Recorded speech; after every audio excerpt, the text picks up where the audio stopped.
Today is March 11th, 2015, and this is a special edition of ECONTALK recorded before a live audience at Ball State University. I'd say it's a very large live audience. Can I hear from you guys? Let's hear it.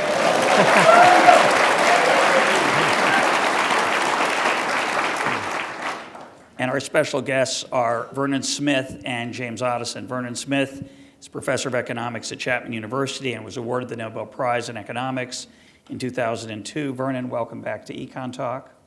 Thank you, Russ. And Jim Otteson is the executive director of the BB&T Center for the Study of Capitalism and professor at Wake Forest University. Jim, welcome back to ECONTALK. It's my pleasure, thank you.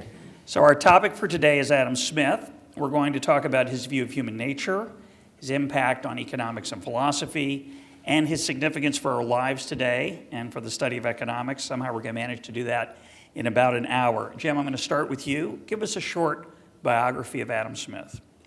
A short biography of Adam Smith. So Adam Smith was probably, I think I would classify him as the founder of sociology as a discipline, or the study of human social institutions as a discipline. He's born in 1723 in a little town called Kirkcaldy in Scotland, which is just over the Firth of Forth from Edinburgh, if you know the layout of Scotland.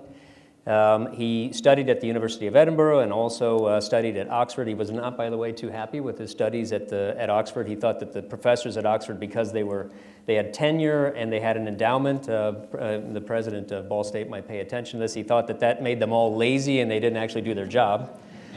But he did get a chance there at Oxford to read very widely and deeply in French, German, Latin, Greek. He was something of an autodidact. Came back to Scotland, there was befriended by one of the other great luminaries of this period, David Hume. Some of you will have heard of the great philosopher David Hume. His first book, which really gave him the name both in the British Isles and on the continent, was The Theory of Moral Sentiments. Came out in 1759. His second book, for which he's now much more famous, is An Inquiry into the Nature and Causes of the Wealth of Nations, which came out in 1776.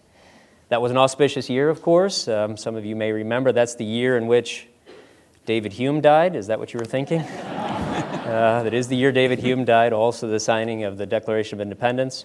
Smith himself never married. After he returned to Edinburgh, he apparently, we know this from one of his students who talked about it later, that he fell in love with a woman, but before he decided to ask her to marry him, his mother fell ill, and so he thought it was his duty as a son to move into the home with her and take care of her. She lived for another 30 years. So he lived with his mother all the way until she passed away, which is just a few years before he died. He died finally in 1790. At the time, he was, the last two positions that he had, he was the rector of the University of Glasgow, which was largely an honorary position. And interestingly, maybe for our purposes, for the discussion also, his final paid job was as a customs collector in Scotland, which is something somewhat interesting for someone considered to be the founder of free market economics. Thanks, Jim. I want to start in our discussion of Smith's ideas with his view on human nature, which we could, of course, spend a few hours on that alone. But Vernon, I'd like you to start with your view of how Smith saw human beings. And let me plug into what Jim just said about the biography of Adam Smith. Isaac Newton died, I think it was 5 years after Adam Smith was born. And of course, Isaac Newton had a tremendous influence on the Scottish philosophers and that period. And I think the central thing to keep in mind in understanding Adam Smith's theory of moral sentiments is that he was very aware of the power of explaining observations in terms of sort of hidden rules.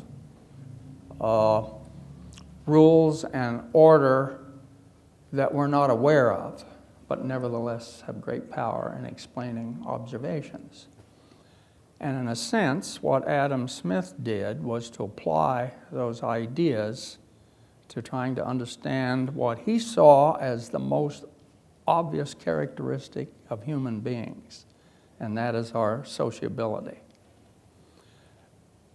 On the other hand, he was under no misperception that the laws undergirding or helping involved in human interactions were as precise and determinate as those articulated by Adam Smith. In fact, he actually says that. And I would also, in adding to what Jim said, one of his first written works was a history of astronomy. It was not published until after his death, but there's a great deal. It was very clear that Adam Smith had a thorough understanding of the Newtonian system. Cool. So back to human nature. So, human nature, so how can we account for this sociability? And the theory of moral sentiments basically addresses that question. And what it shows, I think, is the deep capacity of Adam Smith to think about what might underpin, you see, our social nature. And there's a number of propositions in the theory of moral sentiments that has really helped me to better understand economics at the level of individual social interactions and experimental economics as we study it, not in markets, but in two-person small group interactions. Does Smith see human beings as selfish? Yes, but that is not the thing that drives human decision-making, particularly at the level of human interactions. And I puzzle, and you several places within the theory of moral sentiments, Adam Smith points out that we are self-loving. In that sense, he's following the Stoics, the ancient philosophers. And I realized why his proposition, he needs that. If it's common knowledge, you see, that that more is better and less is worse, then it's very easy for people to understand actions that benefit others and actions that are hurtful to others. It's just becomes common knowledge. And that's the thing that's essential in understanding Adam Smith, that actions that are properly motivated, meaning intended, that are of a beneficent nature to others, he said those alone deserve reward. Why? Because of the gratitude we feel towards someone who takes those actions. And then, on the other hand, improperly motivated actions of a hurtful nature, he says, alone deserve punishment. Why? Because of the resentment we feel from those actions. So you see, he's making use of the fact that we all prefer more to less.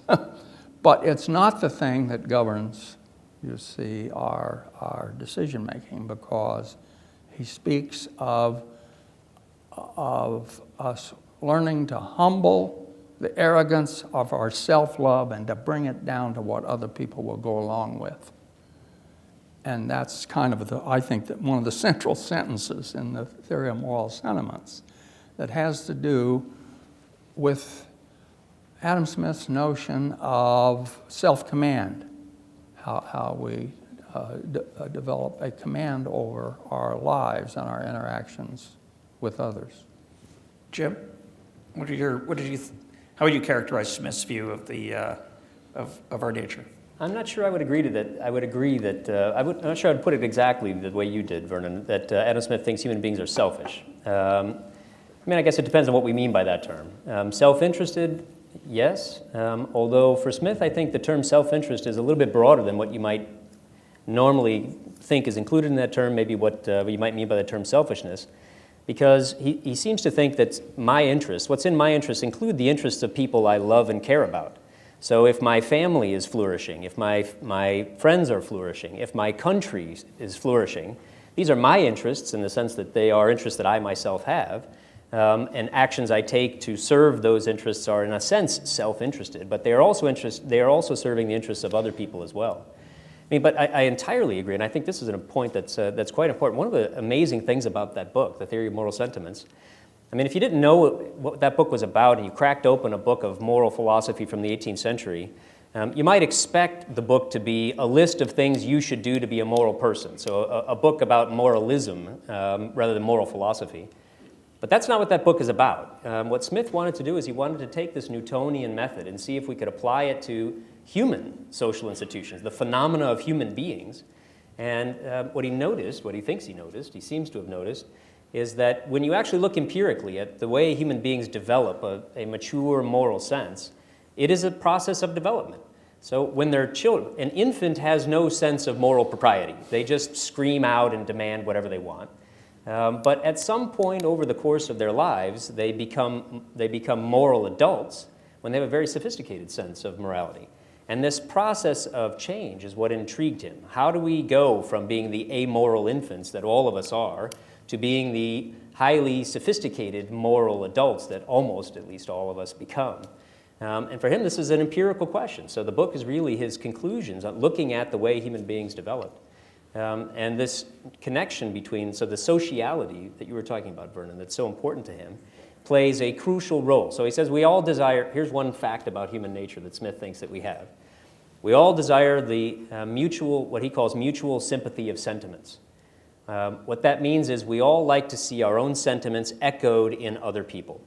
So when we become aware that other people agree with us, that they like the joke we told, that they share our judgments about music or literature or what we spend our time on, this gives us a good feeling. We like that. It gives us the feedback we need to continue doing some of those same things. It's like a centripetal force pulling people into a kind of social community. And then on the other hand, when you become aware of the fact that people don't share your sentiments, that's an awkward and unpleasant feeling, isn't it? I mean, one of Smith's, if you'll allow me, one of Smith's favorite examples is joke telling. So it's a small example, but it's a telling example. So have you ever had the experience, which he describes, suppose you're with your friends, you're out making merry somewhere in the evening, you're having your ales and drinking, and you decide you're going to tell a joke. And you tell a joke to your friends, and after you tell your joke, you laugh because it's very funny. You laugh uproariously, it's hysterical, and then you look around and realize nobody else is laughing. Well, that's a very unpleasant experience, isn't it? Well, for Smith, this is a small example of a much larger lesson about how it is we learn the rules of etiquette, good behavior, and even ultimately moral sentiments. We get this feedback from other people. So we don't develop it unless we have interactions with other people, unless we hear what they think about. They have to share their judgments with us, and we share our judgments with them. And this develops as a kind of spontaneous order, to use the term, a commonly shared system of moral judgments. Let me just, in responding to that mention that one of the things that I find very powerful is what I call Adam Smith's mental experiment. He says to make the point about his main point about human sociality, he says, imagine an individual that is brought up without ever having any contact with another member of the human species. He says that person can no more have an idea of what it means to have a social mind or a deformed mind, and he kind of has in mind here a social mind, a deformed mind, than to have a deformed face. He says, give that person bring that person into society, and you give him the mirror he needed before. So the whole idea, and he develops that theme by pointing out that as part of our maturation, we constantly, our space intersects with others, and they always mark whether there's by approval or disapproval of our actions. And similarly, we feel gratitude towards certain actions of others, resentment of others, so that we we learn sympathy, fellow feeling. The word empathy doesn't come into the English language for another 150 years. But Adam Smith, clearly this is the concept he has in mind, the notion of mutual fellow feeling. And so his idea of human sociability comes from these basic principles, which is definitely sociology and social psychology.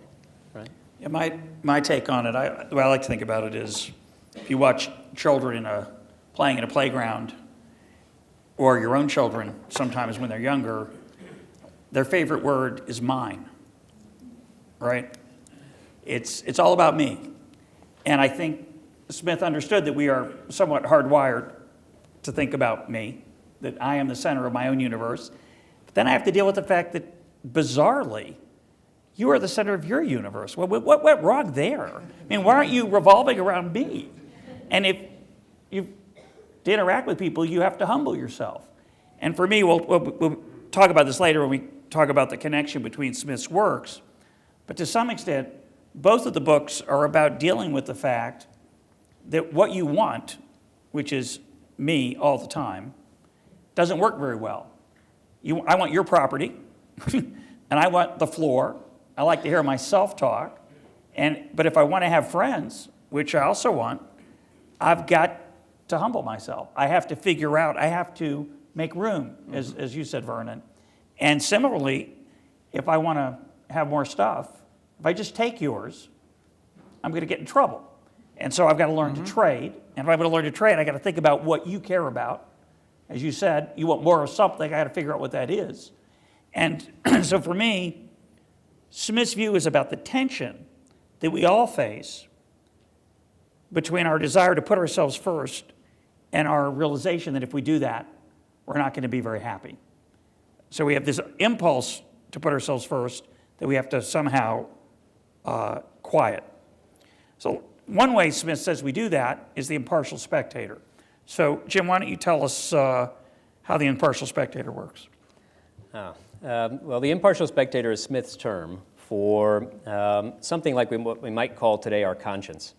So here's the general heuristic, which I'll commend to you. You can actually try this. So Smith's idea is, if you're deciding what you should do, so tonight after this event, you maybe have a couple of different options. One of them you're not so sure is the right thing to do. How do you decide? How do you know whether it's the right thing to do? Well, what Smith says is, ask yourself what a disinterested observer of your conduct, who knows everything about the situation, what would that person think? Would that person approve or not? And Smith seemed to think that this was actually quite a powerful device. And as I say, I commend it to you. Try it. If you don't do this already, try it sometime. Literally stop. Take the 5 seconds it takes when you're thinking about what you should do. Ask yourself, well, what would somebody who observed my conduct, would that person approve or not? But Smith uses this notion, this term of impartial observer, impartial spectator, as something like the culmination of a long series of experiments, inductive experiments that you've conducted in your life. So the idea is, as you go through this process of maturing, of moral maturing, you have lots of experiences where you say things, you do things, and you get feedback from other people. Sometimes it's good feedback, sometimes it's not good feedback. And as you mature, what you develop is a sense of what is appropriate or proper conduct in certain circumstances and what isn't. And as you become an adult, a moral adult, this sense of what's proper or improper, this sense of propriety, can be internalized almost as what we might call a conscience, but it's like the voice of an impartial spectator. So when Smith uses that term, some people ask, well, is that the voice of God? And I mean, in Smith's text, it's a little unclear. He doesn't quite say that it's the voice of God, although I think he's open to it being something like the voice of God. But it's an empirically arrived at, inductively arrived at generalization. I mean, in exactly the same way, if to use another example, how do we determine what the appropriate way to dress at a venue like this is? So are there appropriate and inappropriate ways to dress? Well, sure, I suppose they are. I'm not going to try to look. So you're looking at each other. Well, wait a minute now. Not going to say anything untoward And about that. I would just add, for those of you not watching the video or the live stream of this, that clearly Jim and I got the same memo about what to wear. Right. We're in light pants, a blue blazer, and a reddish striped tie. I have a blue shirt on, but could be the memo told Jim to mix it up a little bit. And I especially want to point out that Vernon got a different memo. Vernon is wearing a bolo tie, which I've seen him wear before, but not this one. And again, for those of you only listening at home, it is an Adam Smith bolo tie, which is incredibly awesome. Sorry, I interrupted you, Jim. Carry on. I want to comment on Jim, on the impartial spectator. It's interesting that Smith, he first uses the term spectator, then he introduces impartial spectator, and then he talks, and he just says this once. He speaks of the fair and impartial spectator.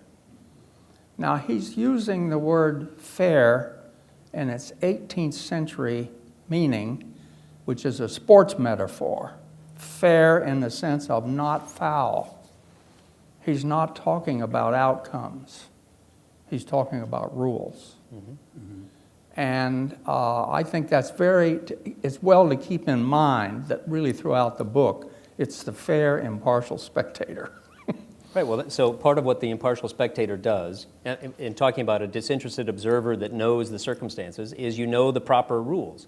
So what kind of venue is it? If you're going back to that example about joke telling, for example, well, who's the audience? Who are you with?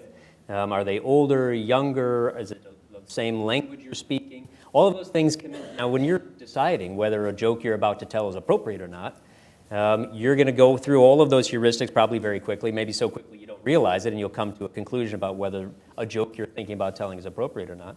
But an impartial spectator is one who's imagined, who actually knows all of those facts about the situation and thus knows the rules that apply in a particular situation. So being fair means applying the proper rules. And coming back to the children issue, the way I framed it before, you can argue that learning to listen to the impartial spectator, learning the rules of propriety, is growing up. It's all about figuring it out. And it takes a long time to figure it out. I just want to emphasize that the rules you're talking about, Jim, they're very subtle. And people vary a great deal in their ability to figure out what those rules are, when they apply. And I think it's a fascinating thing to think about the fact that the rules are not written down. People write books about how to dress and etiquette and how to behave, but the fact is that these differences of how to behave in various situations are so subtle that you really can't write them down. And there's an imperfection at the heart of Smith's vision of our social interactions that I think you have to confront, that's different from the Newtonian system. There's, as you, I think, alluded to earlier, Vernon, there's Yes. an imprecision about it that is the nature of our lives. And I think Smith embraced that. I think modern social science has moved away from that. Yes, and the impartial spectator is sort of a metaphor for a statement of what the governs our interactions, but there's no suggestion that it's precise and determinate. And comment on the difference in our dress. I don't remember it. My mother tells me that I call myself my.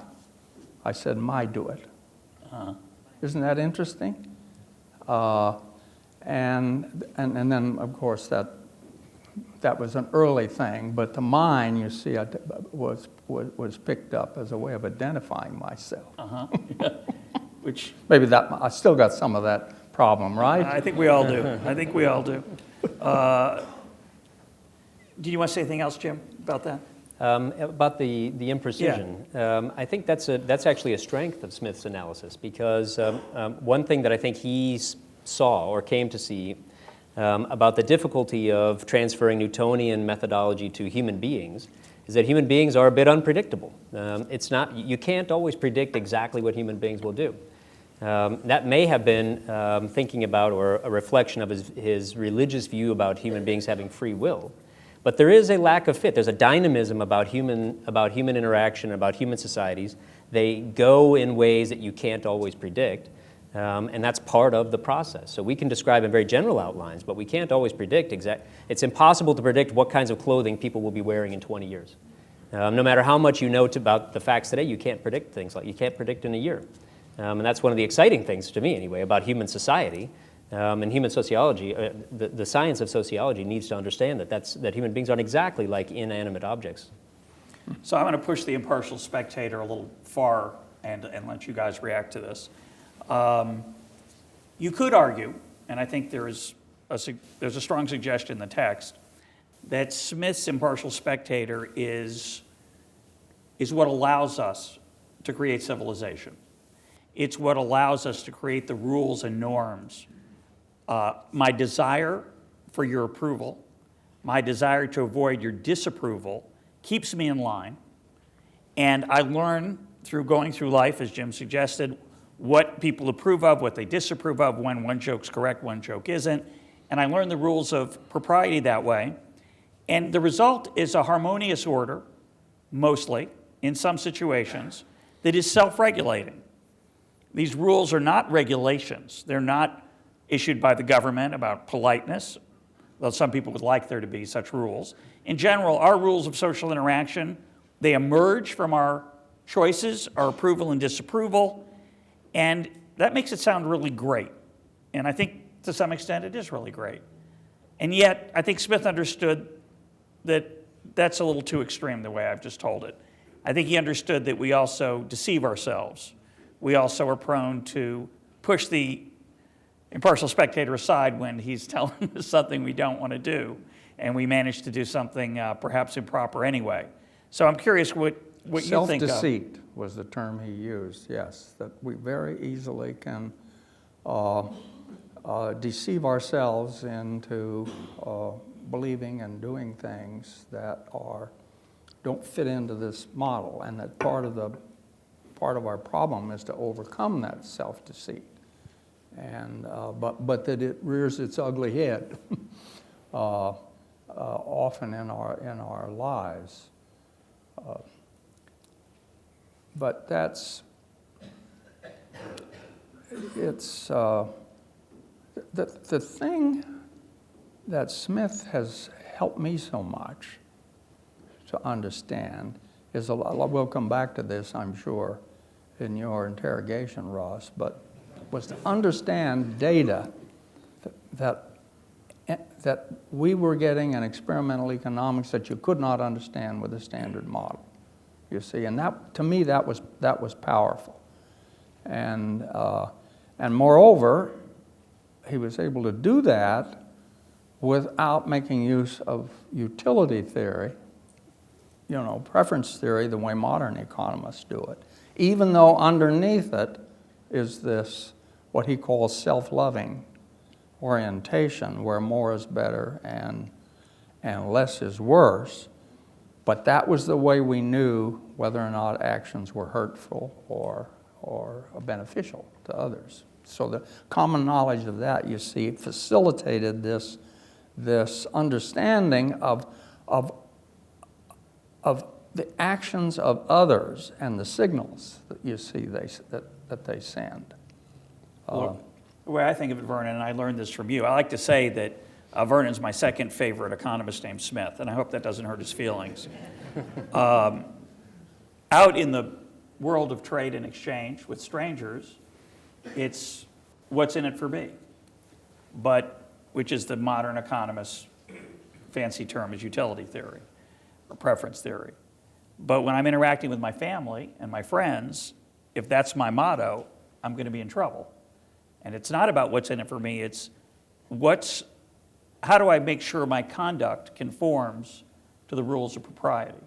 Now, of course, if I do that well, it's going to benefit me, but it's a different mindset. And I think it's been helpful to me, that helped me understand. Well, in the external order of market exchange, we have property rights, you see. And if I go into the market and make a purchase, and it's in a world where the property rights system supports that the seller will deliver the product that he advertised, and I will pay in U.S. currency for that. In other words, each side is committed to their obligation. Then, you see, we're less dependent upon the elements of trust that we need, and reputation in small groups. And that doesn't mean that those elements don't still come in, because there's many markets where there's an element of personal exchange, the local hardware store, the local mom and pop store, and this sort of thing where people know each other. But when you go into Walmart and make a purchase, you are connected to someone in the Pearl River Valley in China through a network of exchanges that you're not even aware of. And those are supported by a property rights system that makes that work. And what that does, I think of, that's the system which Adam Smith is talking about in The Wealth of Nations, and it explains human economic betterment and the fact that almost all of us are better off than our parents, and certainly our grandparents. That explains that. His first book, The Theory of Moral Sentiments, what we can understand from that is what contributes to human social betterment. You see, so they both have to do with human betterment. One at the individual social world of interaction, and the other in this extended order of exchange. And human sociality and the demand for it is alive and well. All you have to look is at the enormous success of the social media. Well, I look at this event, which always fascinates me, because you can listen to ECONTALK, as many of you are doing right now at home, but there's something different about face-to-face. There's something different about in the flesh.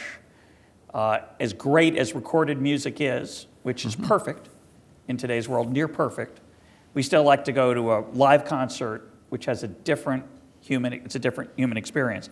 But Vernon, you brought up it's a good segue here, which I'm going to throw it over to Jim. I want to talk briefly about the Adam Smith problem, which arose in the 19th century when people suggested, Germans particularly, in Das Adam Smith problem, that Adam Smith's two books had some inconsistency, because The Wealth of Nations is about self-interest, and the Theory of Moral Sentiments is about beneficence and sacrifice and interacting with other people, and yet there's nothing in The Wealth of Nations about kindness or virtue or propriety.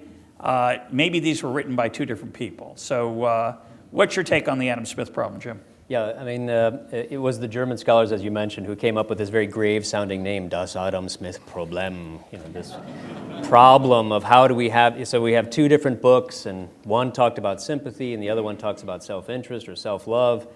And so you can imagine the kinds of theories that people offer. They say, well, you know, the first one he wrote, he was still a fairly young man, he was idealistic, and maybe he foolishly thought that people actually cared for one another, and then he went and traveled around a little bit, including going to France, and of course, you know, everything goes south when you go to France. And he learned that, no, that's not what the world really is. Instead, it's, you know, it's all the dog-eat-dog world, and so then he came up with this theory of capitalism, which is capturing the dog-eat-dog world. So this is a sort of, for full disclosure, you know, we've had a lot of ink spilled about this Adam Smith problem, including me. I, too, have written about this. In fact, you might argue I got tenure writing about this. Very self-interested research agenda. That's right. But I think, I mean, that this entire way of framing the way the two books goes together, I think, is missing the larger point. What Smith was really interested to do was to understand how human social institutions work, And he thought he was onto something. So in the theory of moral sentiments, he was developing this model of an interactive process by which human beings can give rise to sets of rules that enable them to better themselves, as you were saying, Vernon, on the individual and social level. But this model, which is something like a marketplace model, where people exchange their judgments and sentiments with one another, sometimes you accept people's judgments and sometimes you say no, with not too many modifications, this can be transferred to this much larger scale model of what we now would think of as an economy, a market economy. What goes on when people are engaging in market exchanges? Well, again, you have something like the development of rules of propriety, including in particular rules of property.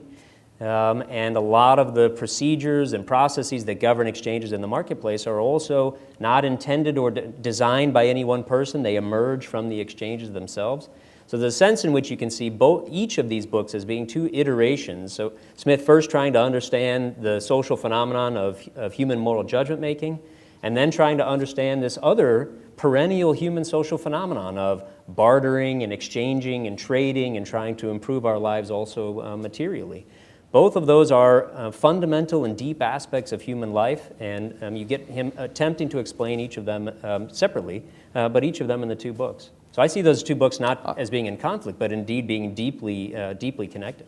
I think the problem arises because people were reading The Wealth of Nations and economists. Many had never even heard of the theory of moral sentiments, and so this is what was the problem of the imagination, not of unreality. Because if you read the Wealth of Nations against the backdrop of the theory of moral sentiments, I think the theory of moral sentiments is there. Some of the famous quotations by Adam Smith, you'll notice qualifications in it, and those hark back to the theory of moral sentiments. For example, Adam Smith says in The Wealth of Nations that every person should be perfectly free to follow his own interest in his own way, so long as he does not violate the laws of justice. That's what the theory of moral sentiments is about. And if you haven't read the theory of moral sentiments, you don't see what every word in that sentence means in terms of where he's coming from. So that I think I quite agree with Jim that the theory of moral sentiments enriches very much the Wealth of Nations. And he doesn't plagiarize himself by saying, by quoting himself and referring back to himself always in the... That's just what we do now. We all, yes. Every book I write, I quote the other books that I already read. Yeah. Wrote, just in case. Yeah, the way I think about it, I do think there's a bit of an Adam Smith problem, but I don't think it's the one that the 19th century Germans were worried about. But I think about it as a question of harmony. Why is there so much harmony in our lives? There's so much harmony in our lives, we don't even think about that as a question to ask, because we take it for granted that we can sit around with people at a table and joke and laugh and interact and socialize and have a pleasant conversation. We take it for granted that we can go to that store and interact with that Pearl River Chinese merchant that we don't see, that factory worker who we don't know about. Those connections between us are really, as Hayek pointed out, a marvel. It's a marvel that we have this incredible extended order of cooperation and specialization that Smith begins The Wealth of Nations about. It's a marvel that even though we're incredibly self-centered, we learn through growing up in the approval and disapproval of others what's courteous and what's proper. And I think that harmony that allows us, I think of it as a dance. Even though I'm mixing metaphors here, the harmony is a musical metaphor, which Smith uses himself. But to me, it's a dance of how you partner with an enormous number of people, knowing how fast to dance, how not to bump into other people, how not to override, how not to misstep. And that harmony is what I think he's trying to explain in both books. Having said that, there's sort of an Adam Smith problem that I don't know much is written about, which is his view of wealth. So in one hand, we have The Wealth of Nations, which is about how nations get wealthy through specialization, through trade. And Smith has very little to say about wealth other than to explain it. And yet, in the theory of moral sentiments, he's eager to tell you that the pursuit of wealth is a fool's game, that it doesn't make you happy, it tarnishes your soul, that ambition is destructive. And yet, when he's writing about those things in The Wealth of Nations, he's silent. He just says, oh, no, this leads to wealth, and he has no moral statements about those things. How do you explain that? Good luck, Jim. Wow. All right, well, first of all, so he's not entirely silent about these worries in The Wealth of Nations. So there are places in The Wealth of Nations where, in fact, he has all sorts of quotes where he says things like, you can't get a few businessmen together over drinks before immediately the conversation turns to conspiring against the public. They want to fix prices and get special subsidies, et cetera. He also says, towards the end, you have to read all the way to book 5.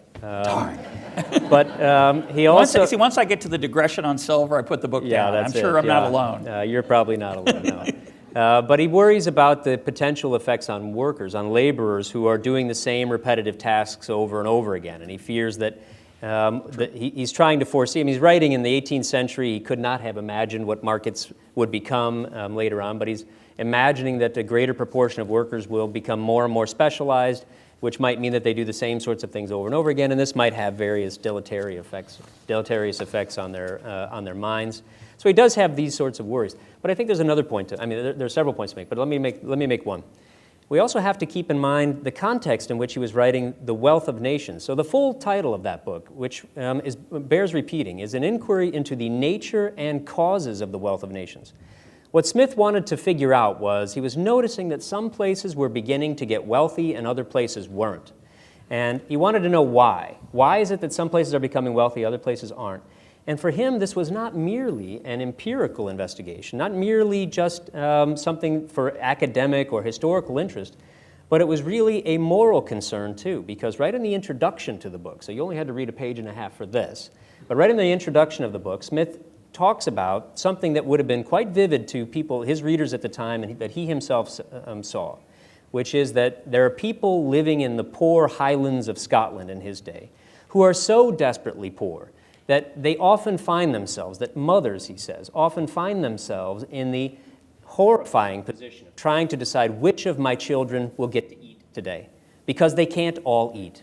And sometimes these small clans and families have to turn out their older members because they literally cannot sustain them without others being sacrificed.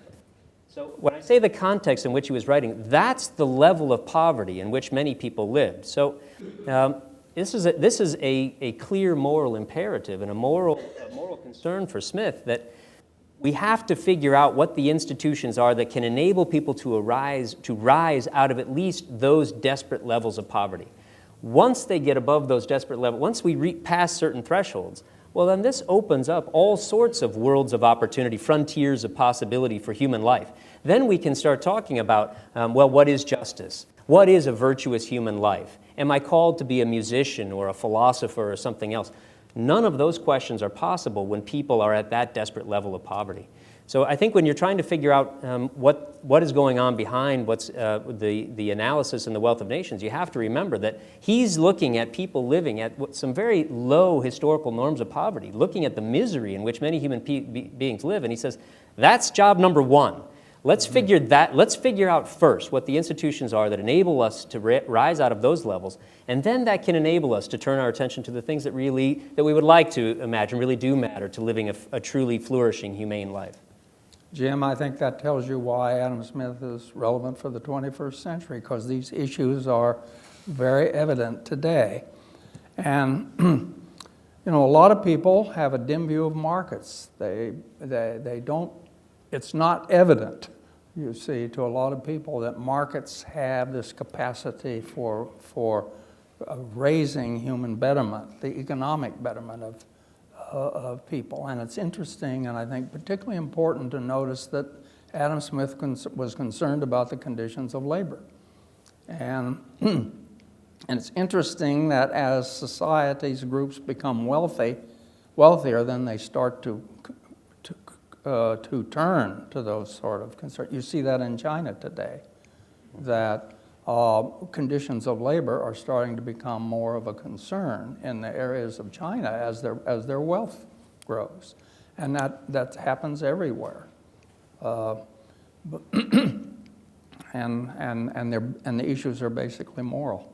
They are. I mean, and to say one other thing about your question that initiated that is, if people make the mistake, which Adam Smith I think thought was a mistake, of thinking of wealth as being an end in itself, well, that can lead to various kinds of pathologies and difficulties in people's lives. So that's what many of the passages I think you have in mind in the Theory of Moral Sentiments, he's worried about this sort of thing.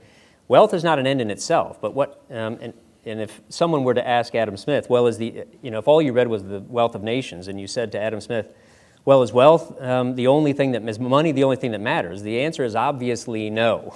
That's not the only thing that matters. Be horrified. On the other hand, what wealth does do is enable human beings to begin turning their attention to things that are higher. They can raise their attention higher than just the most pressing material needs of survival, and that can enable the kinds of lives that we would be proud of living. Now, if you then make the mistake of thinking that wealth really is the end and the only thing or the ultimate thing that matters, well, then that can lead to all sorts of pathologies. That's a separate kind of mistake, and we would do well to remind ourselves and others and our children that wealth is a tool. It's a powerful tool, but it's only a tool. It's certainly not the end for which the tool is designed. Yes, and for someone locked in poverty, it's very hard to get to those higher levels. Exactly. I'm going to push back a little bit. So in the Theory of Moral Sentiments, Smith says, if you're out of debt, you have good health and a clean conscience, there's nothing else that adds to happiness.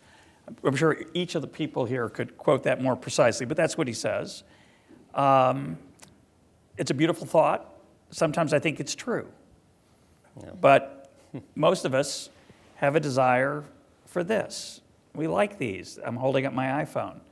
We'd say there's a lot more to happiness than just being out of debt, good health, and a clean conscience. We want more stuff. We want a bigger house. We want more rather than less, as Vernon, you were saying earlier. How do we reconcile Smith's, I think, disdain for wealth, more than just, he certainly discourages the pursuit of wealth for its own sake, no doubt about that. But he's a little bit disdainful of material success generally in the Theory of Moral Sentiments. And the question I want to ask is, if he were alive today, and if he could see the incredible ways that people sustain themselves, many of us are blessed, not all of us, but many of us are blessed to have jobs that we get deep delight from our work, which was much less common in Smith's day. Given that that is the current state of human beings, what would Smith say about the progress we've made over the last 2 centuries? Would he just say, it doesn't matter, we'd be just as happy if we lived back in my time? Or would he say there's something qualitatively important about the levels of material success that we have today? Jim, I'll let you go first, then Vernon. I think he would almost undoubtedly say that there have been qualitative improvements. On the other hand, Smith did have, and this is something we haven't mentioned in our conversation so far, in the Theory of Moral Sentiments, Smith had a view of happiness. So if you'd asked, I was going to ask you whether your iPhone finally made you happy, whether that was the thing that gave you true happiness in life. And some people might say it's not clear that it gives you happiness in life. And just as an aside, Smith has fantastic passages in the Theory of Moral Sentiments about the gadgets of 1759 and how unsatisfying they ultimately are after you acquire an ear picker. Yes. Yeah. There's an ear picker, you've always longed for it, and when you get it, what's the point, he says. So he very much understood the disappointment of the latest gadget, and yet the desire we continue to have it. Yeah. Golden ear pickers and devices for clipping your fingernails and all sorts of strange things. He sees these as preoccupations that really divert yourself from sources of fundamental happiness. And a lot of that comes from our fellow feeling with others and our interaction with others, and he keeps coming back to that. By the way, with regard to the person who is out of debt and is comfortable, one of the things that he does with that is to say that to add to that gives us much less improvement in our satisfaction and happiness than if we lose that state. And that's very important in terms, because it's this notion of the asymmetry between joy and sorrow. He develops that theme, and he uses that to develop the notion that there's an asymmetry between gains and losses, which, by the way, is an important part of modern psychology. Danny Kahneman, who won the Nobel Prize with me, he and Amos Tversky, an important contribution they made was in decision making to establish this asymmetry between gains and losses, and it's right there in Adam Smith in 1759.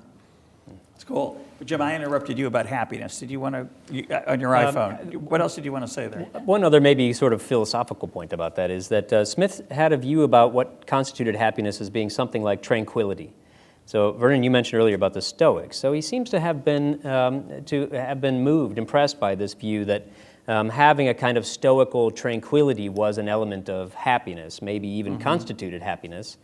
And if that's the case, then what ambition can do, or the search for more gadgets and more stuff can do, is upset that tranquility. Finding satisfaction in what you already have. Yes. Now, in his defense, he was a philosopher, and he did spend his time in pursuing somewhat tranquil state. He was not an entrepreneur. He was not creating wealth. He was not generating businesses. But he did seem to have this idea that that's what the true human happiness had, some element of tranquility in it. And I think you're right, Russ. I'll give you props here. I think you're right that there is a certain tension that exists there between that view of happiness as tranquility and, on the other hand, the endorsement of a society in which you have the creative destruction of markets, which might sometimes work at cross purposes with tranquility. So let's turn to this question that, Vernon, you've led us to, which is, you just said, well, Smith was a very foresightful thinker. He saw this asymmetry between gains and losses. And it's fun when you read somebody writing in 1759, you realize maybe he should have gotten the Nobel Prize, right? And they somehow they made a mistake. They gave it to Kahneman. But they never give it posthumously. I know they don't. But just the idea, all Kahneman did was take something that was already in Smith. So my question is the relevance of Smith. Now, personally, I've found reading Smith to be very, very powerful. But you could argue, and many people have, to me, when I've championed Smith, they say, well, that was 1759. Come on, haven't we learned a lot more about psychology and philosophy and economics? And then that's out of date. What are your thoughts on that? Well, I think the default position of most students and most scholars today is that whatever was valuable in those ancient contributors has somehow survived and is part of what our current teaching and understanding is. It's not true. It's not true. There are perspectives in the past, and particularly I think there's perspectives in Adam Smith that are not plain and clear in the current approaches to some of the same issues. And in economics, I'm in a profession that wants to explain everything in terms of utility maximization. Rationality. And so how do they account for this other regarding behavior, where we take into account our actions on the effect of others?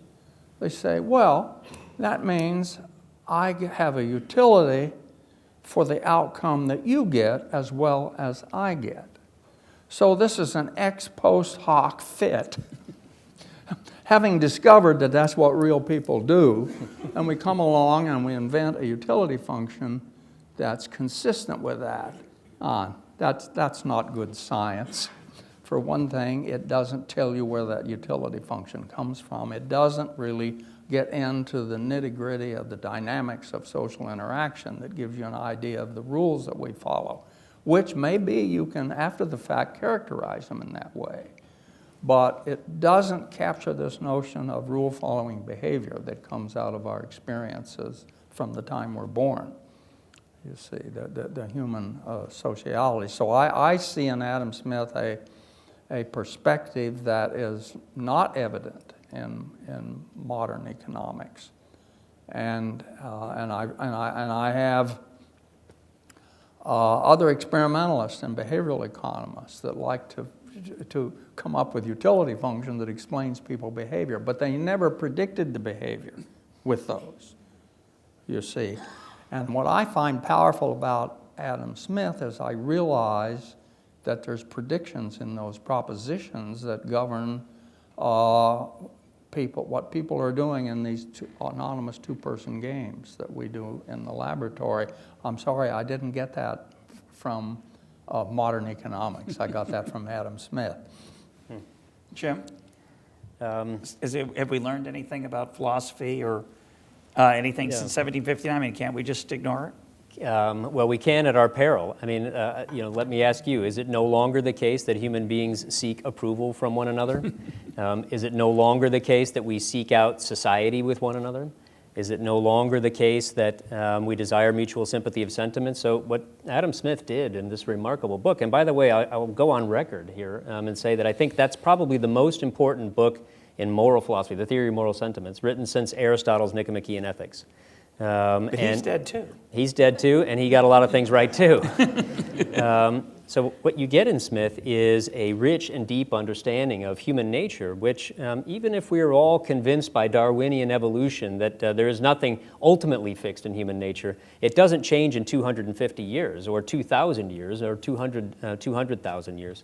So what you got in Smith is one of the keenest observers of human behavior and human sociality, and trying to work out how it is we come up with the rules of propriety and moral sentiments. So that book is a fantastic book, and I think it offers, I mean, the fact that contemporary scholars are rediscovering things that are already in that book is just testament to the fact that Smith was really onto something. So let me ask a methodological question. One of the things I've learned from Smith is how messy human behavior is. And messy is not a good thing for most scientists or social scientists. We don't like messy, right? I want an equation. I want an answer. And a lot of Smith's answers are, it depends, because there's a tension between your self-interest and your desire to be approved by others. And that's enriched the way I look at day-to-day life. It hasn't enriched my view as an economist much, other than to be more skeptical of some of the certainty that my colleagues have about how the world works, because it says that messiness is part of the story. So my question is economics just about prediction? And I say that because recently, Bob Lucas, Nobel laureate, says that Kahneman, for example, or you could argue he was talking about behavioral economics generally, oh, that's nice for thinking about maybe how two people interact, Vernon, to take your example, but we don't need it, and it's not even helpful in predicting how, say, a tax cut will affect behavior or a change in interest rates. That macroeconomics doesn't need these messier views of the human enterprise. What are your thoughts, Vernon? I think, so if you take that attitude, then you miss some understanding of where all of this came from.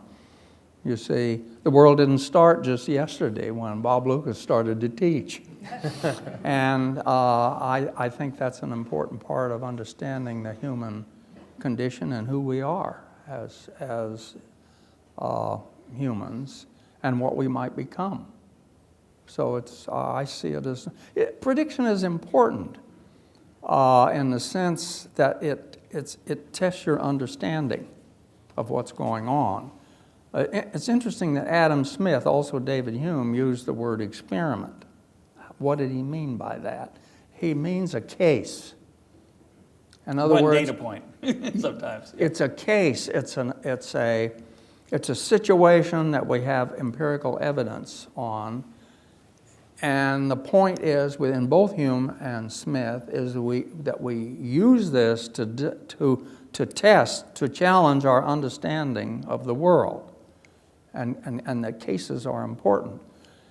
And context is important. You see, Jim started out, he's telling the story about the joke, you see.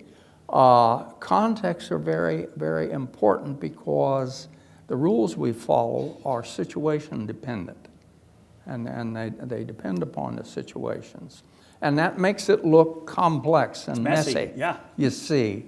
But I think Adam Smith provides a way to understand that more clearly and to see why context is important. Jim? Well, I think we'd have to say that if the sole value of economics were in its predictive power, they wouldn't be doing very well, would they?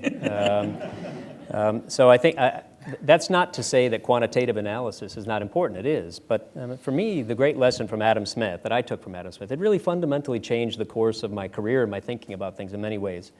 What's important, what I feel like I've learned from Smith, is that if you're going to investigate the kinds of institutions that can actually enable a flourishing human life and flourishing human lives, you have to marry two different things. So Smith called himself, he thought of what he was studying as political economy.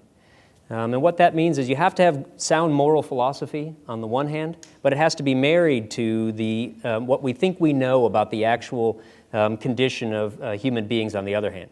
So what you need is the moral philosophy connected with economic reasoning. And if you have one or the other without the other one, then you're headed for trouble. So if you have moral philosophy that's unconnected to the human condition, to the scarcity of resources, or the actual aspects of human social life, then you're engaging in idle speculation. But on the other hand, if you have quantitative analysis without having some sense of what this is all ultimately serving, then it's not clear what you're doing either. What I feel like I've learned from Smith is that that someone who's studying human social institutions is called on to marry those two and to look for the kinds of institutions that can actually serve the moral values that we think are the ones worth serving. And this is a way to go back to the Adam Smith problem. The solving of the Adam Smith problem is the connection of those two things. So moral philosophy and economics. In Smith's day, this is also our problem today. We today also want to know how moral values can be expressed or captured in the kinds of economic institutions that give us the new iPhones and the other things that we enjoy. What Smith, I think, what his model and his example showed was that someone who's serious about improving human lives has to take both of those things seriously, and you cannot ignore either one of them. And that, I think, and I'll speak for myself, is an inspiring message for someone who wants to investigate how we can actually enable human beings to live flourishing, humane, and just lives. You know, Adam Smith opposed slavery, colonialism, empire, taxation without representation, when these things were very unpopular in Britain. And you've got to ask, how was he able to do that? What was his source of inspiration? How did he come up with these ideas that later became so much a part of what Western civilization was all about? And I think that's reason enough to not only study the wealth of nations, but also the theory of moral sentiments. My guests today have been Jim Otteson and Vernon Smith. Thank you, gentlemen, for being part of ECONTALK.